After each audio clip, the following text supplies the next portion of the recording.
Call this regular city council meeting to order on August 3rd, 2020 at 7 p.m. Roll call, please. Mrs. Horn? Present. Mr. Bateman? Present. Mr. Leith? Present. Mr. Welch? Present. Mr. Parrott? Present. Mr. Downs? Present. Mr. Keller? Present. Mr. Haneke? Present. Please stand for the Pledge of Allegiance. To the flag of the United States of America and to the republic for which it stands, one nation, under God, indivisible, with liberty and justice for all.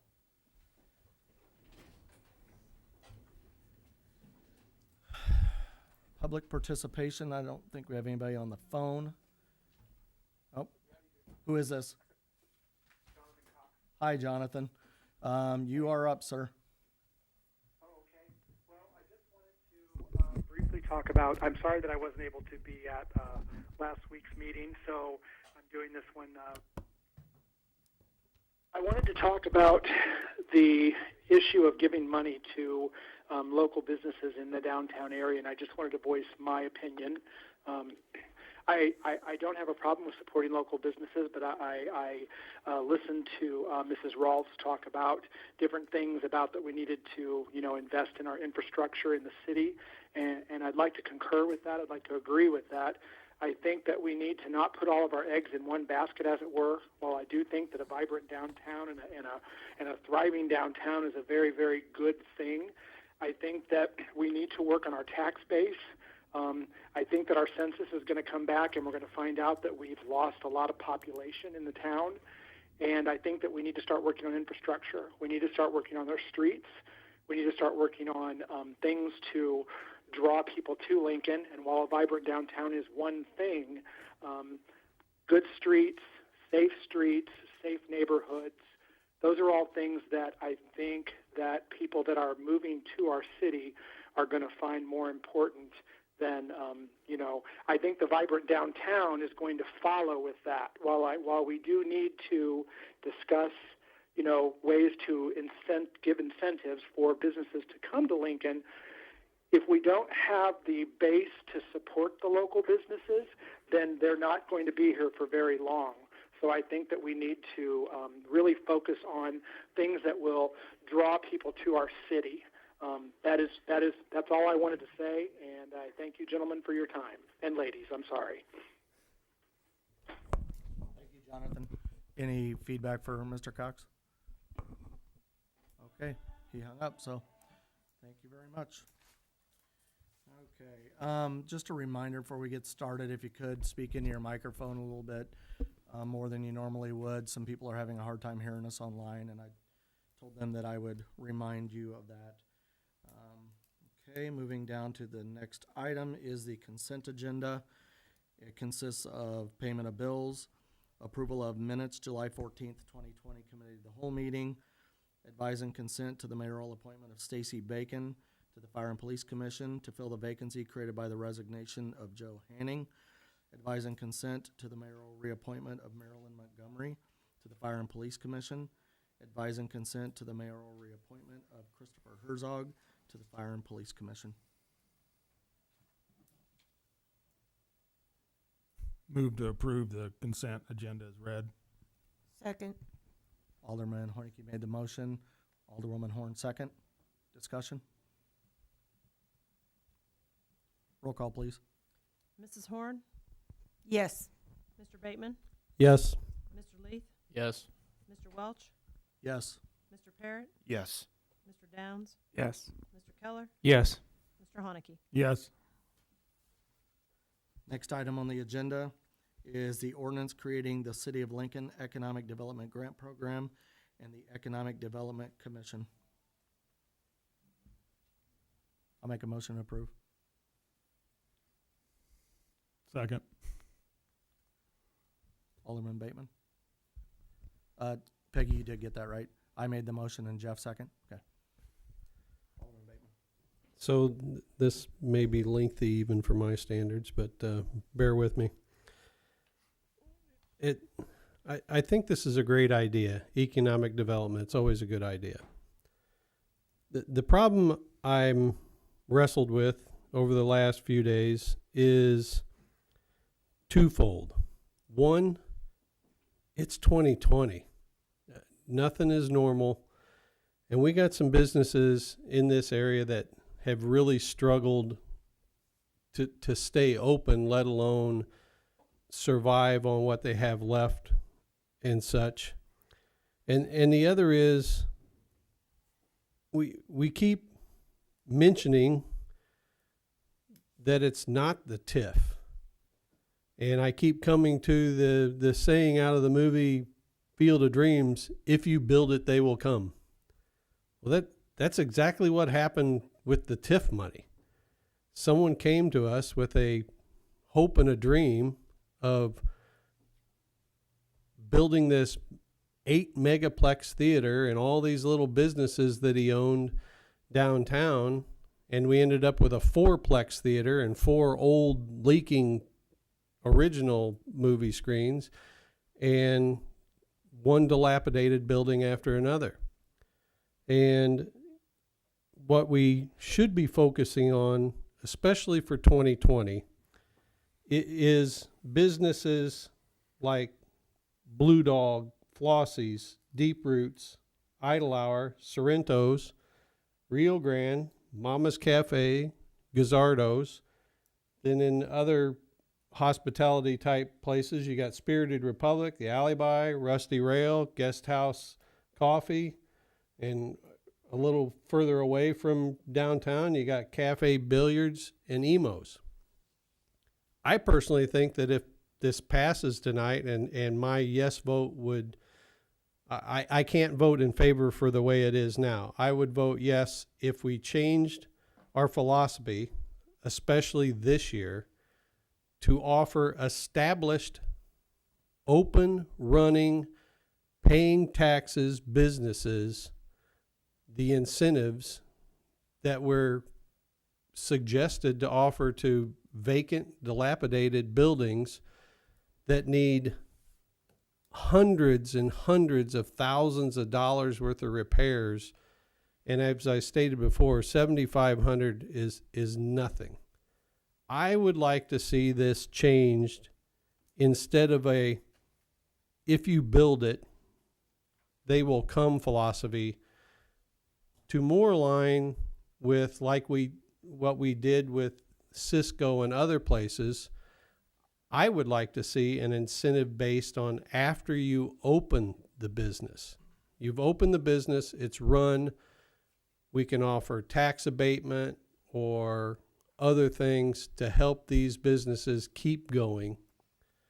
And I just think it's important that we support the ones that during this tough time, especially this year,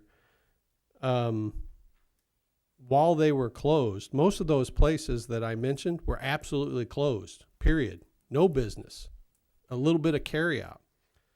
And during that time, they dug in deep, pulled up their bootstraps, and they did the remodels and they tried to make the businesses better. So when they did open, they had that new enthusiasm to get more customers in there. Flossie's did a full remodel.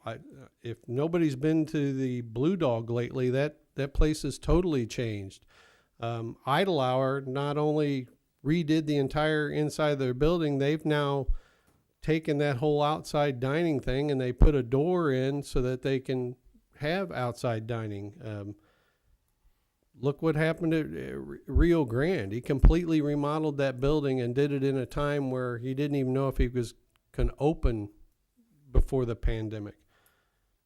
So I just either I'm asking that we table this and relook at it, or establish language if we're going to invest this kind of money into established open businesses that are currently running and currently on the tax base, and have incentives going forward versus giving somebody money like we did before, only under a different name, on the hope that they open a business or on the dream that they open a business. Because I am very worried that a lot of these buildings, if anybody's got that kind of money to invest in them, are going to be rebuilt just to be flipped. Take the profit and run. We have nothing that says, I'm going to open an XYZ store and this is my business plan. Right now we're trying to sell it as, we have a realtor who says they've got these secret investors. Nobody knows their names. Nobody's seen them. If it is, it's all been secret and not shared with the council, of people who are wanting their hands out for us to invest in buildings that are on the brink of collapse. And I just don't feel comfortable doing that.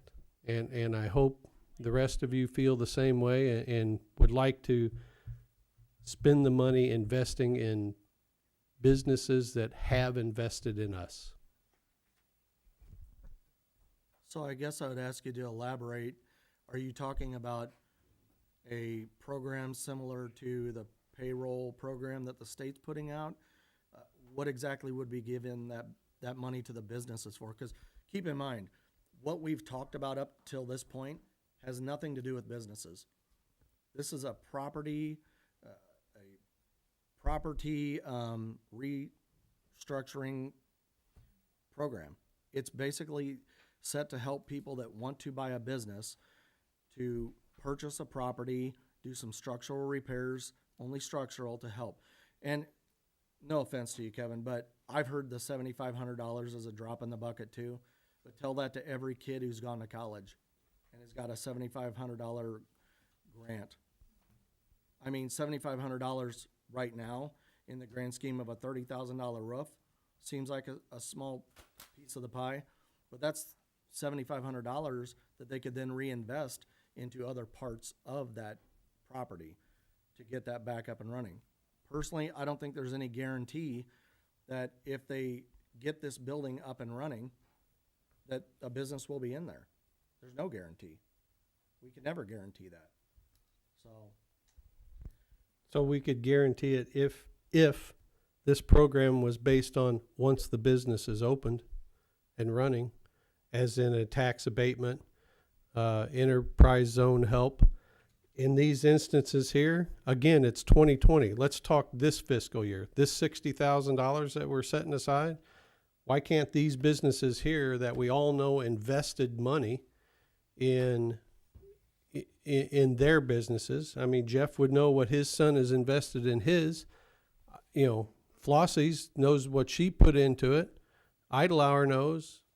Blue Dog knows what they put into it. What do you mean by put into it? As in, while they were closed, they put in new flooring. No different than what you're offering here. You're offering to give them up to $7,500 for a paid invoice for structural work done on a building that might become a business. I'm saying let's offer that same $7,500 to someone who invested into their business the remodel, the plumbing, the bathroom, the new lighting fixtures, the new flooring, wall coverings, whatever it may be, they invested into that business to help make it better. It's almost like a facade grant, only it's for the inside of that building. I mean, they've spent a lot of money, and they spent it during a very tough time. And they've already paid the taxes, which is where this money comes from. So I think as a business owner, it wouldn't hurt us to pay it forward a little bit and say, you've opened the business, you've got it up and running, this is what we're going to offer you. I just don't feel comfortable investing any more money in hopes and dreams. And some of these businesses we're talking about downtown, the buildings themselves, they're on the brink of condemnation. I mean, I agree with you. $7,500 is a drop in the bucket, but some of these need hundreds of thousands of dollars worth of work. If someone really wants to buy one of those buildings and open a business, they'll have already looked at the investment and looked at what it's going to take and and went to the bank and got the money that they think that would go. And an incentive of, if you open the business, we'll incentivize, might be what they need to make that final decision.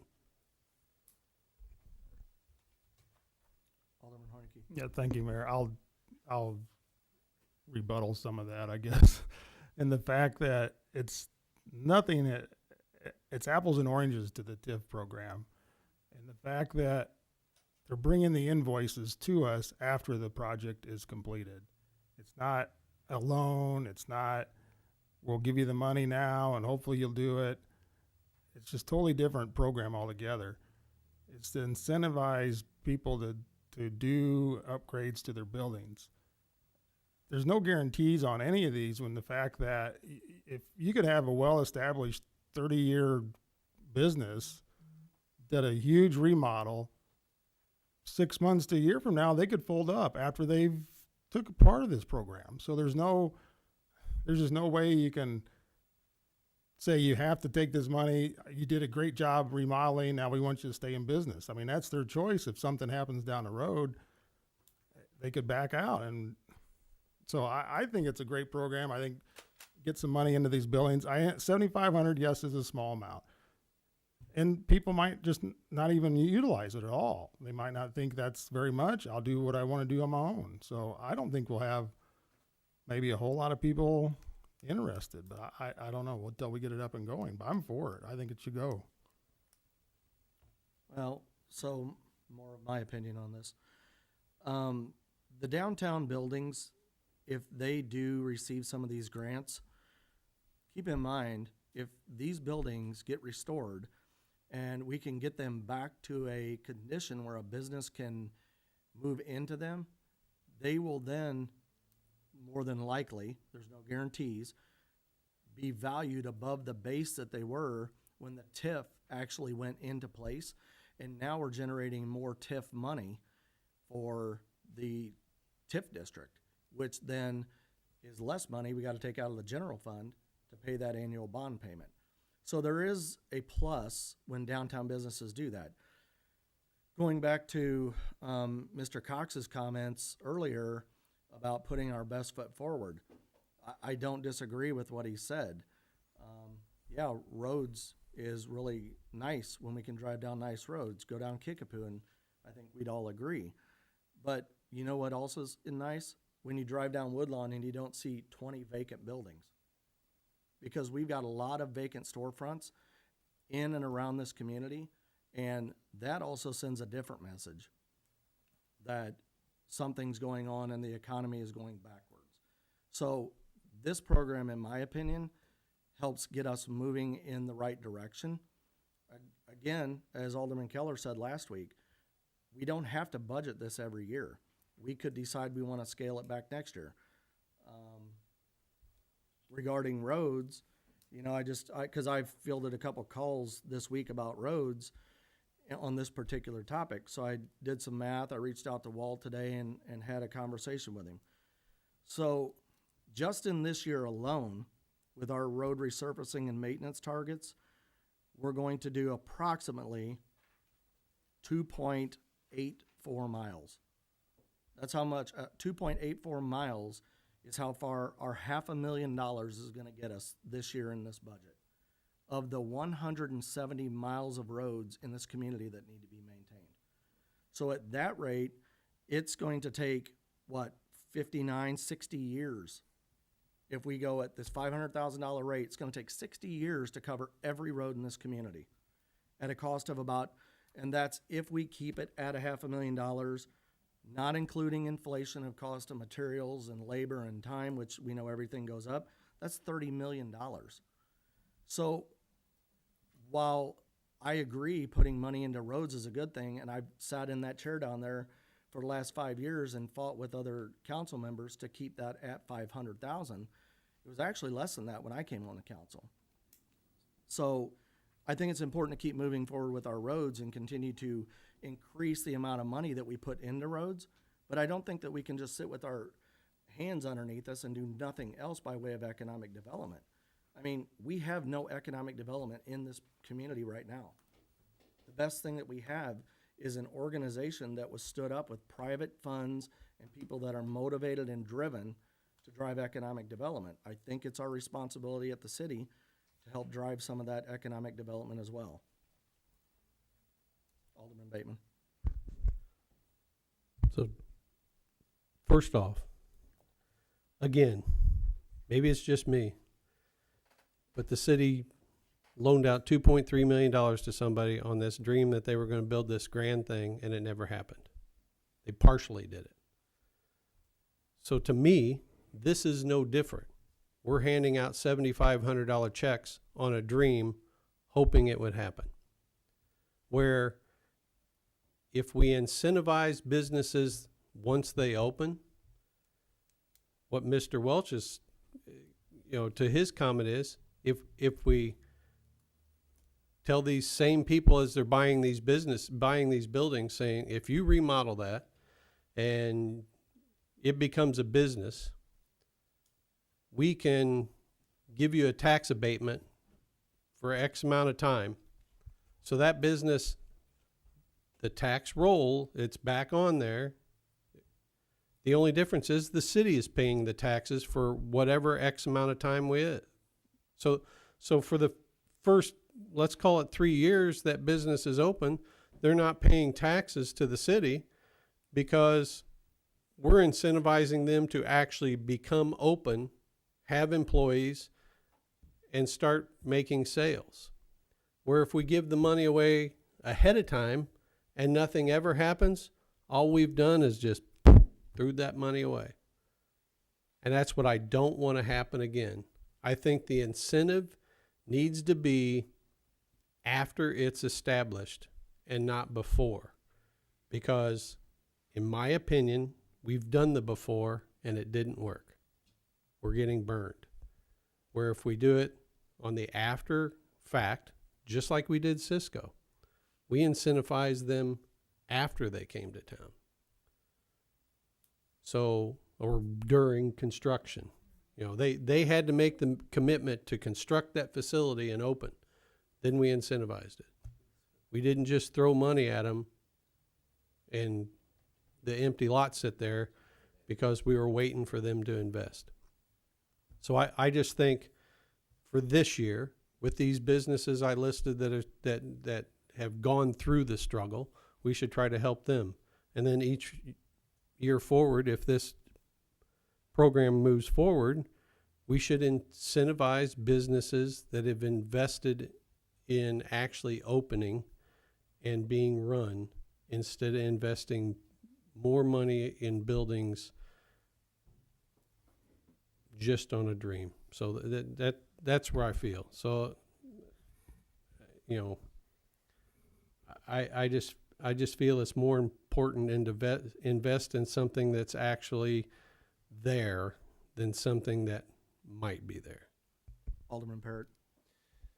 So, yeah, this is a little bit of a torn a little bit. I mean, we can look at the Palms Grill in Atlanta that was just come out that they're going to close, and they are already an established business. So there's no guarantee, I think, to Jeff's point, that you give the funds to a business and 6 months down the road they don't go out of business. Now, if I would be for this, it may be just for the downtown TIF area, because that if those buildings get brought back, that would generate additional tax dollars, I think maybe a little more quickly than maybe a building outside of the TIF district. I'm not 100% sure on that. I don't know, $7,500. I mean, like you said, it's great for a grant, for if your kids are going to college, and you got $2,500. That's great. I was thinking maybe it needs to go up a little bit to make maybe a little more of an incentive. And if we had 10 businesses versus 8, at $10,000, perhaps that might be a little bit of a more of an incentive. And I think if we focus perhaps on the TIF area, the downtown, because I think to some of Kevin's point, you're not really going to bring a lot of people into the Lincoln area that's going to want to move in if the roads aren't there. Well, also, if you have a vibrant downtown, more so, you might bring more people in at least to come do business in the downtown. Maybe even from outside the community that might want to come in if there's nice, great shops there. And so, I think that brings people in more so than a nice shop, perhaps maybe outside of the downtown area. But if you have a great business, it's going to bring people in, and if you have a good product. So I don't know how I'm going to go on this. I don't know if I could go on it in either direction right now. Treasurer Conzo. Thank you, Mayor. Alderman Bateman, it seems like 2 weeks ago and 4 weeks ago, you were all for this program based on what you said. Well, it doesn't sound like it from what you've said tonight. I don't think there's any comparison to kind of amplify on what Alderman Hoinaki was saying. There's comparison between a $2.5 million grant, which was borrowed by the city when we issued those bonds. And as you know, we're going to be paying for that for 20 years or another 14 years now. And it was given to one business. I don't see how that compares to $60,000, which we currently have and that we're going to give to 8 different businesses. And that's just the beginning. And I could go on, believe me, for a lot longer than you did. It's going to be very difficult. You're talking about tax abatement. That's not something that you can just do because all of these businesses are located in other taxing districts, the county, the township, cemetery district, library district, various school districts. You can't, that's not something that you can just say, oh, we're going to abate the taxes on it. You can do sales tax rebates if the business generates sales tax, and it's something we might want to look at in the future, and that's still something that can be done. That's what was done with a number of the previous developments that occurred when City Administrator Cavalman was mayor, and we did several of those. The city did several of those things, and they worked very well. You talked about Cisco. We spent a lot of money. It issued a debt certificate, I believe, at that time, and I don't recall the amount. I know we were still paying for it when I got here 10 years ago, but the debt certificate was issued for the purpose of intersection improvement to those roads. So the city did spend a lot of money doing those things, and it turned out to be very good expenditure. The other thing about all of this, if you allow these buildings to deteriorate and just crumble, as you seem to be saying we should do, that is not going to be of any benefit to the businesses which currently exist downtown and are trying to thrive and try to grow. You're going to have, what's currently a viable business sitting next to 3 empty lots. And if you don't believe me, probably the only large city in the United States that I'm very familiar with, St. Louis, and you can go down there and you can see that in various parts of that city. And that's what you're going to see downtown here in Lincoln, if you allow these buildings to deteriorate like that. I think anybody that's going to come in and make a commitment to spend a lot of money on these buildings, I think $6,500 is I think it shows good faith on our part. The fact that they're willing to come in and spend a lot more than that shows good faith on their part. And I think this program can work very well. That doesn't mean that somewhere along the way you won't have, some failures in there. But I think if we start this out modestly, I wouldn't go much higher the first year than 60,000 because of the type of year that it is. But I think if you start out with that, I think that's a good place to start, and we can see how it goes. If it's not going well, you don't have to continue it. If it is going well, as Alderman Parrott seemed to suggest, maybe it's something that we might want to put more money into in future years. But I think it's well worth the try, and I certainly think risking this 60,000 is relatively small when you think of the consequences of not doing anything. And I wouldn't think, you're talking about these buildings being on the edge of collapse. I don't think anybody's going to come in and put $300,000 into a building that's about to collapse and let it and just leave it there. If they turn it into a viable business, or turn it into any business, and 6 months later they close, that building's still been improved. It's still increased in value on the tax rolls, which means that somebody else will come in there and be able to buy it and not have to start from the ground up or start doing the renovation that the first owner will have done. And those are just some of the things that come to mind.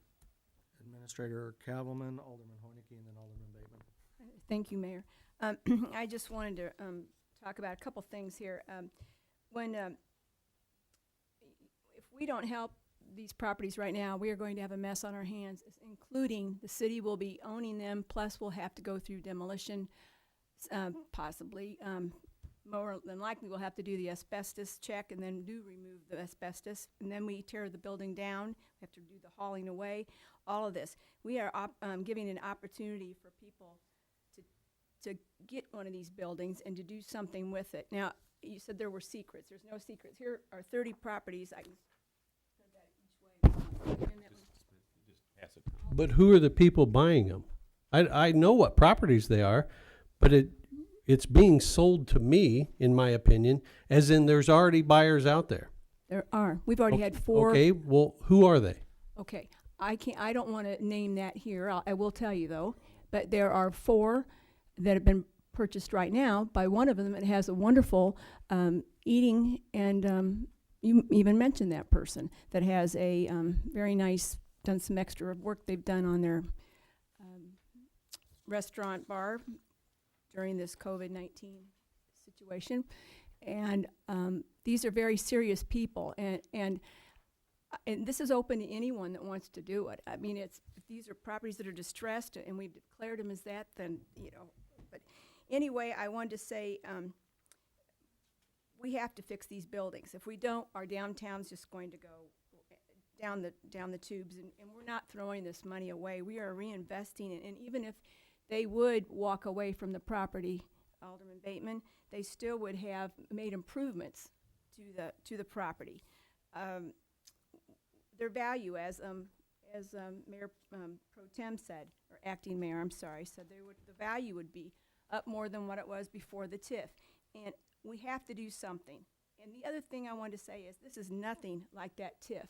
We are more aware of what's going on. It's too bad things are hindsight, but there was no clawback clause in that other situation.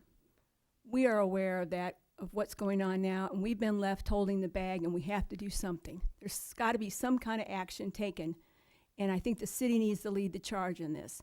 And I think it will be, I mean, I don't know, we never know anything, but I believe it's going to go positive direction. So if we don't do something, they'll be ready for condemnation, and then we're going to have a big mess on our hands. Thank you very much. Alderman Hoineke. Yes, thank you, Mayor. I mean, correct me if I'm wrong, but I mean, this isn't just exclusive to empty buildings. I mean, any current property owner, if they want to apply for this money and utilize it for windows or roof or whatever, I mean, that's part of the program. So it's not just empty buildings. It could be for the established businesses that are already here. But to go on to Mr. Bateman's points too about, what's considered an established business? I mean, do you have to be open a year? You have to be open 2 years? Do you have to have 2 employees? Can you have just a card table and chair sitting in a building? I mean, what's considered who's the one that's going to determine what's an established business? So I'm again in favor of getting money to the people that are wanted to invest and do something in the either the buildings they have already or in some of the empty buildings. So again, I'm just in favor of the program as it stands. So. Alderman Bateman. So to make it clear, I'm in favor of the program, just not as it stands. I think at least for the first year, we should earmark this money for established businesses in town that have struggled through this pandemic. They may not want to come forward and ask, but what if they do? To me, it sounded like we were earmarking it for the buildings on this list. And again, on the hope that someone would buy them and turn them into something. But that's only hope.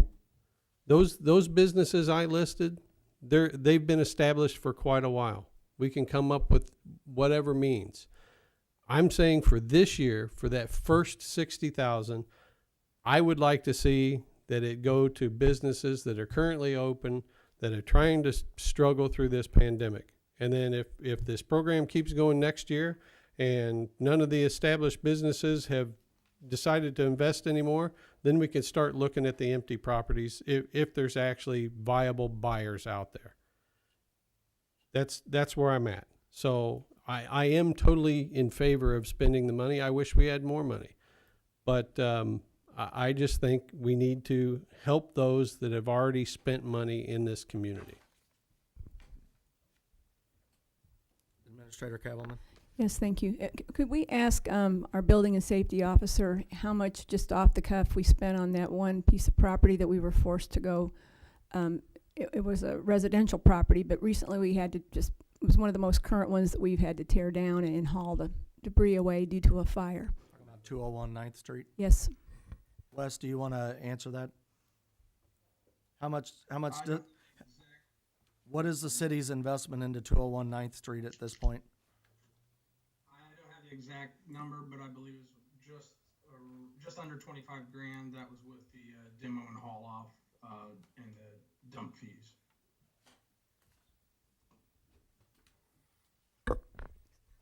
And that was a single dwelling residence, right? Residence? Yeah, it was a residential property, two-story, a large one, very large one. It also had a apartment and 2 garages in the back. It was I would consider a big property for residential. When it comes to some of the commercial properties downtown, they're going to be far greater than that cost-wise. That's what I thought. Some had party walls and some are 2 and 3 stories. Yes, thank you. So again, this program is, all of the language in this ordinance mentions nothing about a business intentionally. It was about property owners. So we can't just implement this program and then give it to a business. That's a completely new program, a whole new team that would have to be stood up. I'm not saying we can't do it. I'm just saying know what it means to shift the direction at this point. I will say that during the discussions of this particular one, we did have discussions, very minimal discussion, but we did have discussions about businesses. And we don't want to discount the importance of the businesses who have taken the risk, opened up a business, some gone in debt, hoping for a return, and have rode the wave and hopes for better days, especially during COVID. The treasurer did mention the sales tax rebate as a potential way to do that. And I would say that if we're going to offer up such a program to businesses, perhaps that's the way that we incentivize those businesses. I do want to go back to what Jeff said, though, and because when you brought this up, Kevin, I was thinking about this. Where do we start? Because you mentioned businesses that have already made the investment. Do we say if you've made one in the last 60 days, you're eligible? How's that work? If you made an investment in 2020, which most of them did. But how do you determine? I mean, I bought 10 gallons of paint. I mean, I bought new windows. How do you determine? They're business owners. They have the receipts. They have paid receipts. I just think they're not going to make this stuff up. Well, I know, but I think it's hard to pick and choose who gets the money and who doesn't, or who gets a percentage of the money, or if you have a flat fee. I think you're making it more difficult than it has to be. I think if we just try to incentivize current property owners and potential new property owners to get something rolling, I think. Again, the current business owners, maybe they stopped at, they put a floor in. Now they want to put new booths in or something. Now they can apply for this and go for even more remodeling. How can you determine that? Because the talk has all been about structure. Well, yeah, that's true. So maybe it's now they want to put windows in instead of booths, I guess. So, Alderman Parrott. Yeah, I'd be more for if it was for new people coming in to establish new businesses, more so than just established businesses already, because the whole reason this was brought up was on the hope and prayer of revitalizing these buildings that are about to no longer be worth any value. Now we're talking about businesses that have already made investments, you know, in this past year, current businesses that may want to invest, you know, in some additional portions of their current businesses. And then if that happens, then none of these buildings here get brought up in value.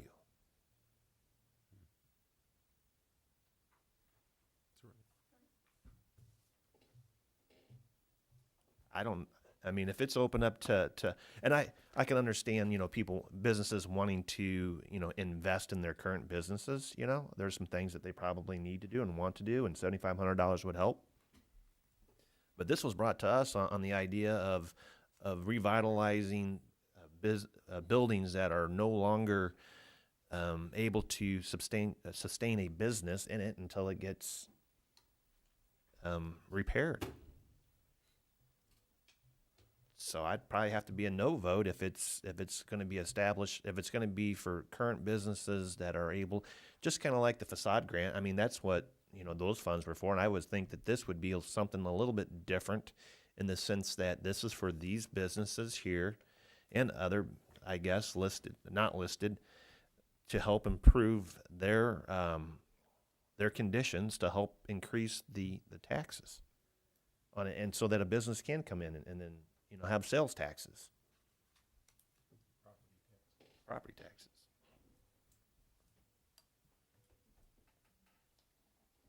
So, Kevin, I would suggest if you want to pursue an option, and I would support you if you would, because we've talked about it. If you want to pursue an option that would be specific to businesses, then let's have that conversation and see what we can do about that. Because I don't disagree that businesses are just as important as trying to get new people in. It's just these buildings, if we don't do anything with these buildings, we're not generating tax revenue, especially in the downtown area from them. They're just sitting there deteriorating, and they will reach a point where nobody will even touch them. I mean, it's not a really good comparison, but if you want to know what happens to a row of buildings when nobody does anything to them, go out to Beeson. The buildings just start falling down around them, and then all they're selling for is property value. So we can talk about a business option. Administrator Kevlin. Yes, I don't want to keep taking the floor, but I wanted to mention too, our business recovery program that we've been doing. There's lots of grants out there for businesses that really, if they don't remember what the www whatever is, that they can call me and I'll help them with it. We've already helped a couple already. So then a couple questions for the council, because I know Steve made mention of a couple things that don't necessarily align with all of the language in here. Is there any recommended amendments for this item? So it's $7,500 per property owner in a given year with a cap of $60,000. Call for the question, Mayor. As Orville Busby would say. Yes, he would. Alderman Parrott, did you have something before we do? We have four buildings, or at least maybe one business or four buildings that are being looked. Is it four different businesses, owners? No, one owner is bought in four, but he's doing some good things with them. Oh, so I this can is, tell you privately, but I don't want to. But then that goes to my earlier statement: is has he done work on all four buildings? Yes, he's. But none of these four here. One of them is that it's in pending. Yes. Is that the By- MLS? That's the MLS that came out today. I sent it to everyone tonight before the meeting. Some of the properties have already been purchased. They didn't purchase them contingent upon this program. They purchased them because they want to restore and revitalize those buildings. Well, I would rather see maybe. I mean, no one's busting down the doors to purchase buildings to start businesses. I think I'd rather raise it to 10,000 rather than the 75 in hopes that 6 businesses or 6 properties would be invested in as far as trying to improve their value. So would you like to make an amendment to raise the value to 10,000? Yes. Is there a second? To amend the amount from 7,500 for each property owner to 10,000.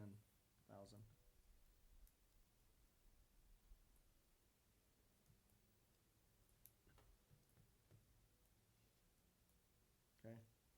Motion dies for lack of second. So, any further discussion on this item? Roll call, please. Mr. Haneke? Yes. Mrs. Horn? Yes. Mr. Bateman? No. Mr. Leith? Yes. Mr. Welch? Yes. Mr. Parrott? No. Mr. Downs? No. Mr. Keller? Yes. Okay. Next item on the agenda is the resolution creating the City of Lincoln Diversity and Inclusion Commission. So move. Second.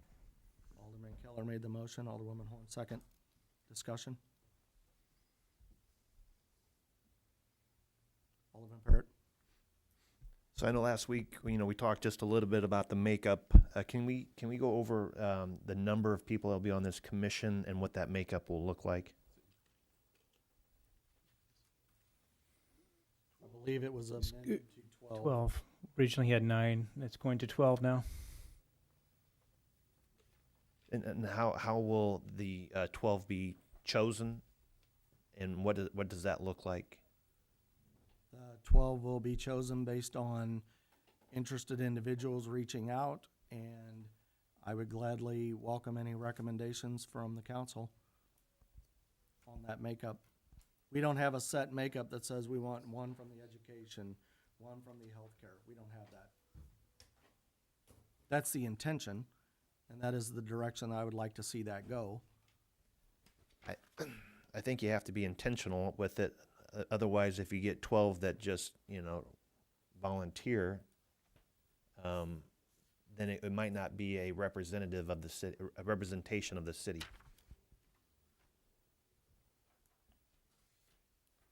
So would you like to see this amended to include a specific list of criteria, backgrounds, roles in the community? I mean, I think part of the program, I think that City Administrator Calverman had in the past, when she was mayor, I think you had the senior group, perhaps. What did you have? Mike. Mayor's Commission on Disabilities, Minorities, Seniors, Veterans, and Youth. I mean, those are great, areas for people to be able to participate in with this, I think, because all those are individuals that could be discriminated against, as well as those with a racial, background as well, too. I think if we don't have some way of trying to encourage those representation from those areas, then, we're not going to serve our community very well. Are you concerned that over the course of time that the makeup of that commission could go in one direction more heavily than another without that guidance? No, I'm just thinking that there could be a particular group that might not be represented in that particular commission. Alderman Bateman. So, in a discussion I had with the mayor on this after last week's meeting, first and foremost, I, as long as several of us have sat on other commissions or boards or groups or advisory committees, and it seems to be tough to get people to do it. So the first thing I think we need to do is heavily advertise it. Ask. If we get 12, we start out with that 12. We can always come back and amend it to add more people. They would be open meetings where people could show up and voice their concerns at any given month or whenever the meetings are scheduled, and those voices would be heard. So I think at first, the first thing they need to do is get the word out, get people interested, involved. If they truly want to see change and give suggestions on how this commission moves forward, then they would volunteer to do so. We have a lot of people out there that are them Facebook keyboard people that, you know, love to go online anonymously and just rip anybody or throw out suggestions, but when it comes time to be that soldier in that group, they don't want to do it.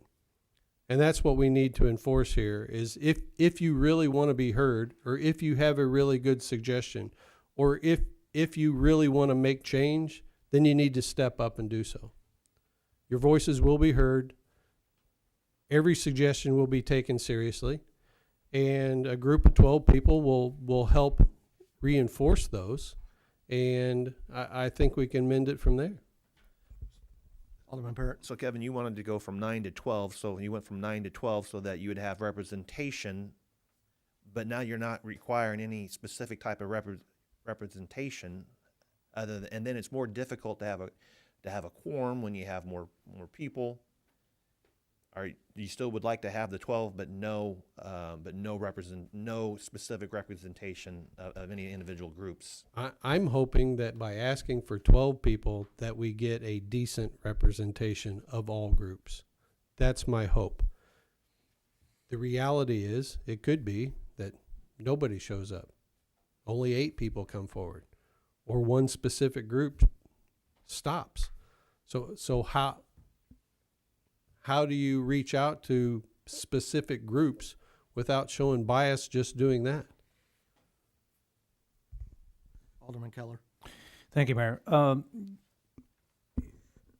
I think your point last week when you made to raise from 9 to 12 was good. And you are correct. Sometimes it seems hard to find engaged citizens. This is one I don't think we're going to have any problem finding citizens in our community who fit the bill all the way down of the line of what diversity can be defined as. And yeah, I mean, we should advertise this far and wide, put it on our website, maybe put a press release out. But it's necessary for many reasons we do this in our community. I think it has to happen. But in the end, these commissions rest with the appointment power of the mayor. And so I think we sort of invest in the mayor this particular power to be able to make a judgment call going through these individuals and selecting them based upon what this ordinance, this resolution sets out. So I guess I don't have, since I was the one who sort of helped draft this language, I'm certainly open to add anything else that strengthens it. I certainly don't oppose that. But I also feel that probably as it is, I trust the mayor to make a judgment call based upon what we have the language here, finding individuals who fit the bill very, very well.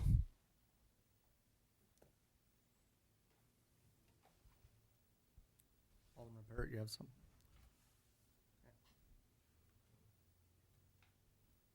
Any other discussion on this topic? Roll call, please. Mrs. Horn, Yes. Mr. Bateman, Yes. Mr. Lee, Yes. Mr. Welch, Yes. Mr. Parrott, Yes. Mr. Downs, Yes. Mr. Keller, Yes. Mr. Haneke. Yes. Next item on the agenda is the ordinance amending Title 6, Chapter 2 of the City Code to allow poultry.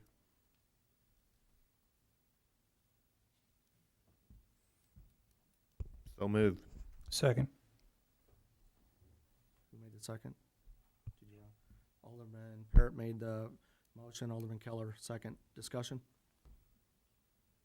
Alderman Bateman. So it's no secret how I'm going to vote here, but since I have made it no secret, I was contacted by several citizens hoping that I could convince the other aldermen to not allow poultry, mainly those that are more seasoned individuals like myself, polite way to say old, that have dealt with chickens in the past. or poultry just in general for the disease problems that they cause.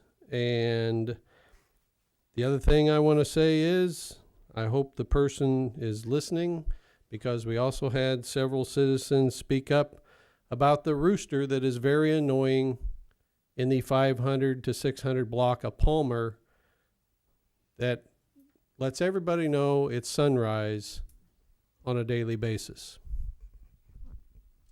Alderman Keller. Thank you, Mayor.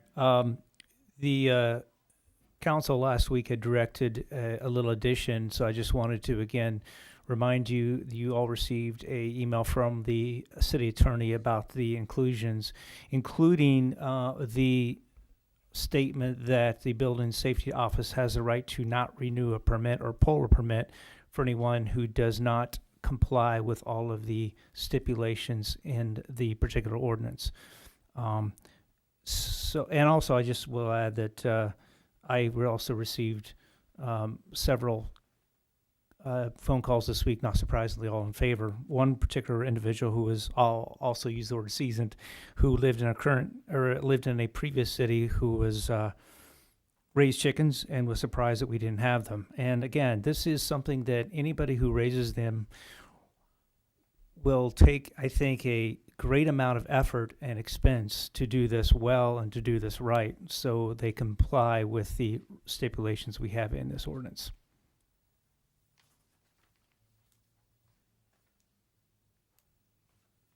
Any other discussion? Treasurer Conzo. Yeah, I don't have any comment. I just had a question from standpoint of revenue. Of course, I'm interested in that. There's a permit fee of $25 per chicken. Is that transferable? So, or is that each new chicken? So if you have a hen and the hen dies, or you cook it or eat it, and then you get a different one, did you get another? You have to pay a separate $25 for that one, or is it transferable from? Sorry for giggling a little bit on that one. That's something we never thought about, and it is valid. So I know it's. I mean, it's not in this ordinance, but my opinion is if you had 5 chickens before and you lose one for whatever reason other than slaughtering it, which would be against the ordinance, yes, you've already paid a permit fee for that period. You could get a 5th one. Just my opinion as an alderman. I would leave it up to the other aldermen and alderwomen to debate that.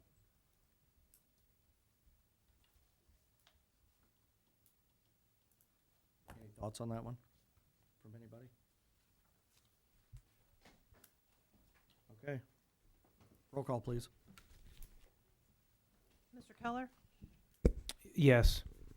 Mr. Haneke? Yes. Mrs. Horn? Yes. Mr. Bateman? Nope. Mr. Leith? Yes. Mr. Welch? Yes. Mr. Parrott? Yes. Mr. Downs? No. Okay, next item up is approval of invoice number 0210108 from CMT for our professional service from May 30th, 2020 through June 30th, 2020 for land acquisition services for the Fifth Street Road project in an amount not to exceed $3,751.49.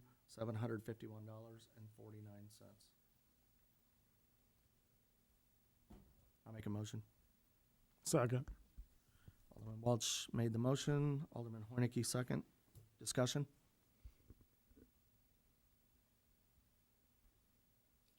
Okay, roll call. Mr. Haneke? Yes. Mrs. Horn? Yes. Mr. Bateman? Nope. Mr. Leith? Yes. Mr. Welch? Yes. Mr. Parrott? Yes. Mr. Downs? Yes. Mr. Keller? Yes. Next item, approval of invoice number 0210175 from CMT for professional services for the Lincoln wastewater treatment plant property boundary determination in an amount not to exceed $2,172.96. Motion to approve. Second the motion. Alderman Bateman made the motion. Alderwoman Horn second. Discussion? Alderman Bateman. Not so much on this, but I just want to tell everybody that if you haven't been down there, the signs are up, and you're going to see a lot of construction happening. Probably started this morning, and it's going to move a lot of dirt and be going quickly. So we're moving forward on the CSO project down at the sewer treatment plant. Alderman Hoineke. Yes, thank you, Mayor. Yeah, just to reiterate from last week, and I was enlightened on this, and I'll pass along to the public how this is a continuation of a previous bill we paid. It was an ongoing project that was, so yes, if someone questions, you already paid for that once, why are you paying again? It was finishing up the job is what it was. So that's just for the public's information. It was a lot of properties. Mr. Welch will attest to this. There's a lot of properties, a lot of individuals, a lot of fencing, just a lot in general to determine exactly where the City of Lincoln sewage treatment plant property line sits, so that now there's no question of where our property is, so that nothing can run awry, because we did find properties that weren't exactly sitting where they were supposed to be sitting and such as those things. So it had to be done, and we're glad we did it to cement that for the future. And as a follow-up on this, the council had made a request to CMT to get more details in these invoices moving forward.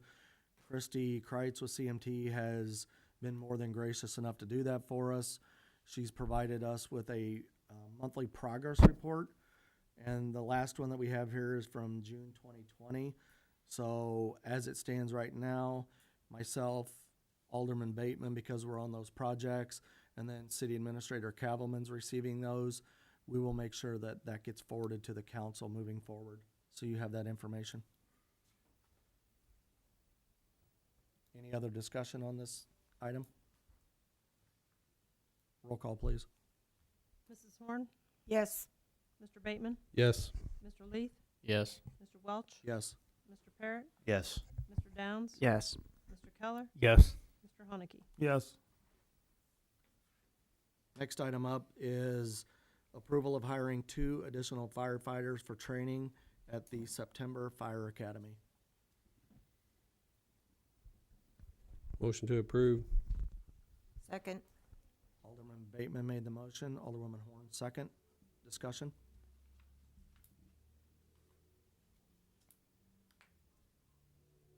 Any discussion on this topic? Alderwoman Horn. Yes, I think we all know that the chief needs these guys, and we need to get them into the fire academy, so hopefully everybody will vote yes.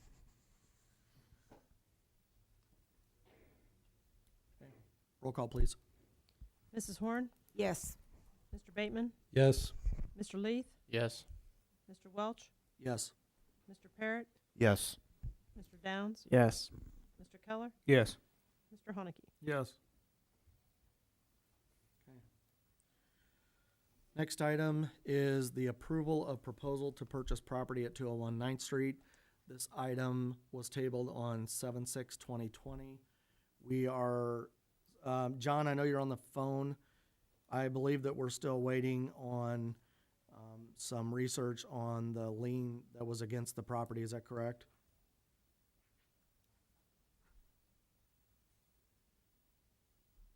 You might not be able to hear us. There he is. There he is. Okay, very good, yes. One of the liens came back, I won't speak again as to what that lien was, yes, but there has been, the tower came back, as I believe previously indicated on the cow, and there's some additional research that's being done on this particular lien, whether or not it can be wiped. So, that's all I have to report at this juncture in regards to that transaction. Okay. So we'll leave that item tabled. Yes. Okay. Thank you, John. Very good. Last item on the list is approval of the hiring of one replacement laborer for the street and alley department. So move. Second. Alderman Keller made the motion, Alderman Welch second. Discussion? Walt, would you like to remind everybody about this hiring, this particular hiring? It's to replace a longtime employee at the street department. Just basically replacing that employee, and there will be a fairly significant savings also going from an entry-level employee to a senior employee. Any other discussion? Roll call, please. Mr. Welch? Yes. Mr. Parrott? Yes. Mr. Downs? Yes. Mr. Keller? Yes. Mr. Haneke? Yes. Mrs. Horn? Yes. Mr. Bateman? Yes. Mr. Lee? Yes. Okay. Moving down to announcements. Does anybody have an announcement they'd like to make? Administrator Cavalman? Excuse me. I just want to let you two know that we've received notice from the Illinois WorkNet Center that there are IT jobs training, online training for IT jobs for anyone that has been in that field and it doesn't have a job right now. So this is something to look into. So if they have any questions, they can call me at 217-732-2122. Thanks so much. Walt? Yes, I sent some information out earlier this morning about our sidewalk project and an issue at a ramp at Sheridan, North Sheridan and Pekin Street by Washington Monroe School. There was some work there that needs to be done that would be outside the limits of what the current contract is to correct some issues in the brick street. Right now, it's looking like there's probably around $3,000 worth of additional work that needs to be done there. And I was just looking to see if that was going to be an issue, or should I move forward, or Will that come in through a change control? we could do it through a change order, yes. I think that'd be the appropriate way to do it. Can you bring that to us on the next cow? If I can get it that soon, I will. Okay. Should I go ahead and proceed with the work, to have them do the work? Yes. So It's an ADA ramp, correct? It's for putting in a new ADA ramp, correct? Yes. And the contingency will cover the cost in there. We have plenty of contingency in the program to cover those It additional. seems like the council is in agreement with that. But please bring that to us. Yeah, they should start pouring concrete over near Central tomorrow, so they're gonna move quickly through the project. Can you, for the sake of those that are listening, and I don't want to go down a lengthy discussion or a rabbit hole here, but can you just state what those three options were on there? Because people are going to be listening to this and they're going to ask Right. about The it. first option is additional removal and additional quantity to replace. There was like, I can't remember what the square foot was, but basically it was a concrete patch that went from the curb out into the brick street, where there was a concrete patch put into a brick street. So that's the removal of that, and then the addition of additional 12-foot, the replacement of 12 foot of curb and gutter. And then there was a third option in there, along with the option one, which was the extra removal and quantities. The third option was to go ahead and the contractor will replace the patch with bricks, street bricks. So it will be going back to original condition, with us supplying the bricks to the contractor. And we had those bricks out at the landfill already, correct? That is correct, yes. Okay. My response back to Walt today on it was, I was in favor of option 3. If we've got the brick and it's going to be roughly the same. The other option was to pour colored concrete and stamp it, which it was more expensive also. Yeah. That would look just as odd as the concrete patch, I would think. Okay, sounds good. Thank you. Thank you. Chief Adams. Thank you, Mayor.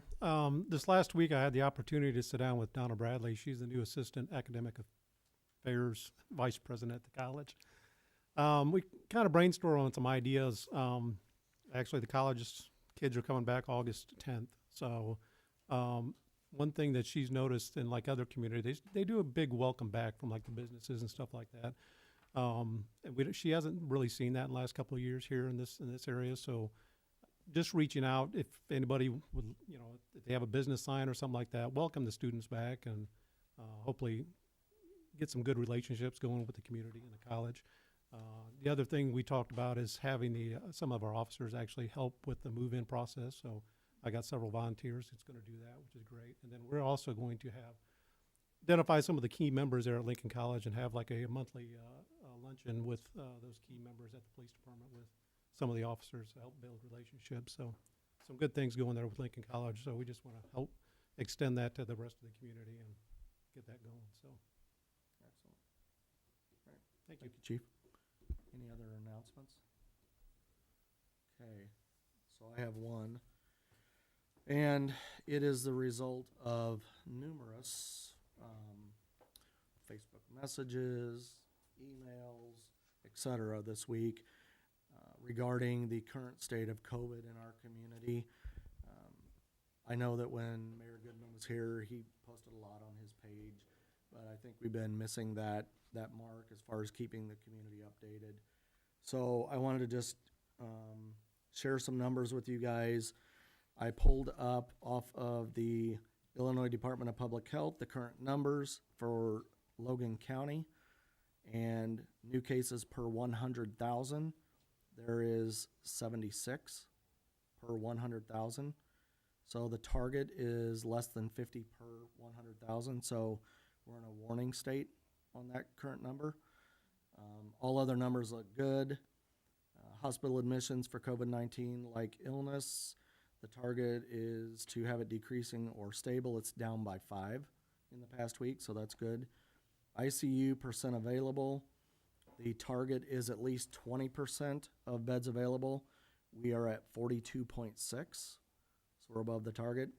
And then the test positive rate, the target is less than or equal to 8%, and Logan County is at 3.7%. So we're well within the range except for the new cases, and they update that weekly. Talked to Don Cavey today at the health department. I had some questions for him. His feedback is that they just remind everyone to wash their hands, wear a face covering, watch their distance. That's the 6 feet. Reminder that gatherings of less than 50 people are recommended. I did ask him how things have been going from his perspective, and he did say that if they receive a complaint, they'll work with the business. They have had very few complaints regarding this topic about people not wearing masks and following the requests of the business, but he said overall it seems like there's been good compliance on their part.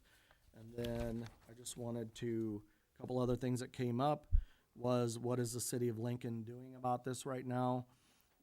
I don't speak for the council, but I believe that we haven't had this topic as a discussion item for quite a while. So as it stands right now, I think we can safely say that other communities have implemented ordinances to enforce the wearing of masks.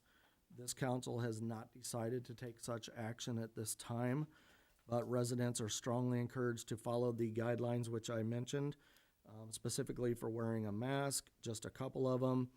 Everyone over the age of 2 who can tolerate a face covering, they're asking to wear one. Wear one if you're shopping at essential businesses like stores or pharmacies, if you're visiting a healthcare provider, traveling on public transportation, interacting with customers, clients, or coworkers at essential businesses, or when you feel sick, coughing, or sneezing. That's just some of the scenarios or examples. So please use good judgment. Be safe for yourself, your family, your friends, and the people around you.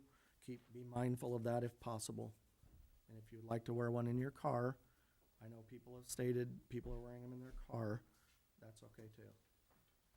Alderman Parrott. Does this chamber get used throughout the week at all, or is just us in here? Ms. Bateman would know better than I would. No, we have department head meetings up here on Tuesday afternoon.